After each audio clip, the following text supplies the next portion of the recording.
Guys. So, sinubukan ko yung exercise ni... Oh my God. Meron kasi akong napanood na... Wait lang. Ibang muna. Okay. So, sinubukan ko yung slim thighs workout ni Kanchan Rai. Kanshai Rai. I hope I pronounce it properly. I'm so sorry if I pronounce it so bad. Okay, hindi na ako mag-English. Napagod din ako eh. Yeah. So, sinubukan ko yung slim thighs workout diet. Ay, hindi pala diet. Yung workout lang. Hindi pa siya tapos doon, guys. Meron pang kasunod. Hindi pa nagtatapos doon kasi meron pa. Okay, meron pa siyang up and down squat. So, tignan ko kung kakayanin pa.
Ayun.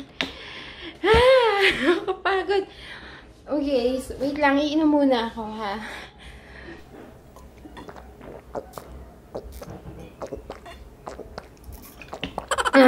Okay. So, yun na nga.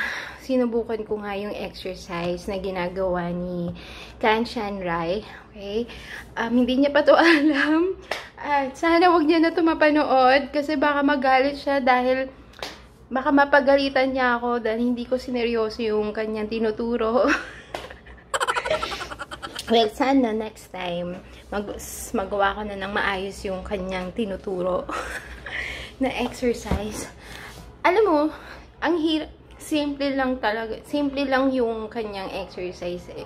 Pero grabe, pinagpawisan talaga ako ng matindi. At kaya din talagang sobrang pinagpawisan ako ng matindi. Kasi, meron akong ginamit na lotion. Ito, slimming lotion. Nabili ko siya sa Dazzling Glow. Ayun yung kanyang Instagram, guys. Itong color green for day use. Okay, so naglagay ako nito sa aking legs. Ayan, so para ma-burn down yung fats ko sa aking legs. Kasi pag tumataba ako, legs talaga yung unang tumataba sa akin. Mainit sa pakiramdam kasi syempre tutunawin niya yung mga taba natin eh. Kaya mainit siya. Naman siya yung tipong hindi mo kakayanin mo siya. Hindi siya mahapdi sa balat. Tapos, meron din siyang night use. Ayan. So, mamaya gagawin ko to. Maglalagay ako nito mamayang gabi bago ako matulog. So, pampaano naman to? Firming, smoothening, toning. Ayan. So, yun din ang purpose niya. Pampaslim, pampatunaw ng taba. Okay, pwede siya sa chan, sa arms, sa legs, ayan. Tapos, meron din siyang kasamang slimming soap. Ayan, 135 grams tong soap na to. Pag naligo ako later, ito yung gagamitin ko. Ayan. Ay, nakakapagod. Yun lang, ang simple lang nung exercise na ginaya ko. Pero, matindi na, hindi ko kinaya. So, next Friday ulit. So, ayun guys, I'll see you again. Pag sinipag ako, gagawin ko siya ulit sa Sunday. Pero pag hindi, Wednesday. Pag hindi pa rin ako sinipag sa Wednesday, sa Friday. Sige. Babalitaan ko kayo agad. Mag-upload ako agad kapag may kasunod ito sa Sunday or sa Sunday. So, bye guys!